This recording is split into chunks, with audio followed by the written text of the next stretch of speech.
Against the background of heightened tensions in the Ukraine conflict, US President Joe Biden and Russia's President Vladimir Putin want to hold a video summit tomorrow, according to Russian sources. Kremlin spokesman Dmitri Peskov called this date on Saturday. Moscow had already announced the summit on Friday without specifying a specific date.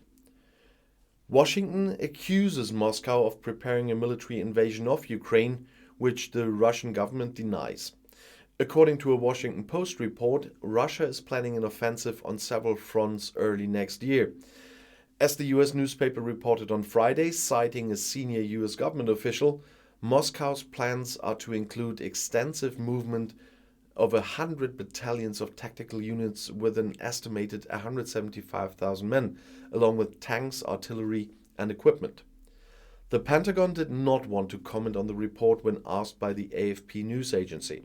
However, the ministry was deeply concerned about indications that Russia has forged plans to take aggressive action against Ukraine.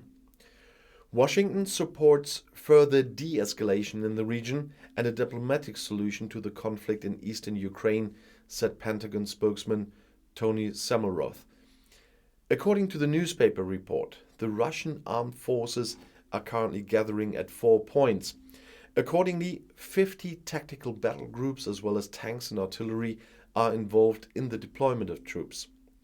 The Washington Post referred to an unspecified document from the US Secret Services. The movements towards and away from the border are intended to obscure the tactical approach and stir up uncertainty.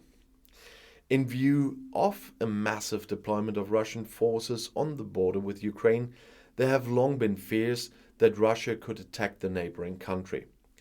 Moscow rejects such allegations. In return, the Kremlin accuses Ukraine of letting the West arm themselves with military equipment and denounces NATO military maneuvers near the Russian borders.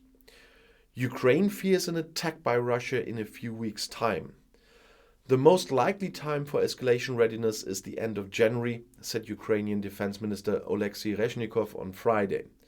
The Ukrainian Secret Service is currently analyzing all possible scenarios. And I'll see you in my next video. Bis gleich.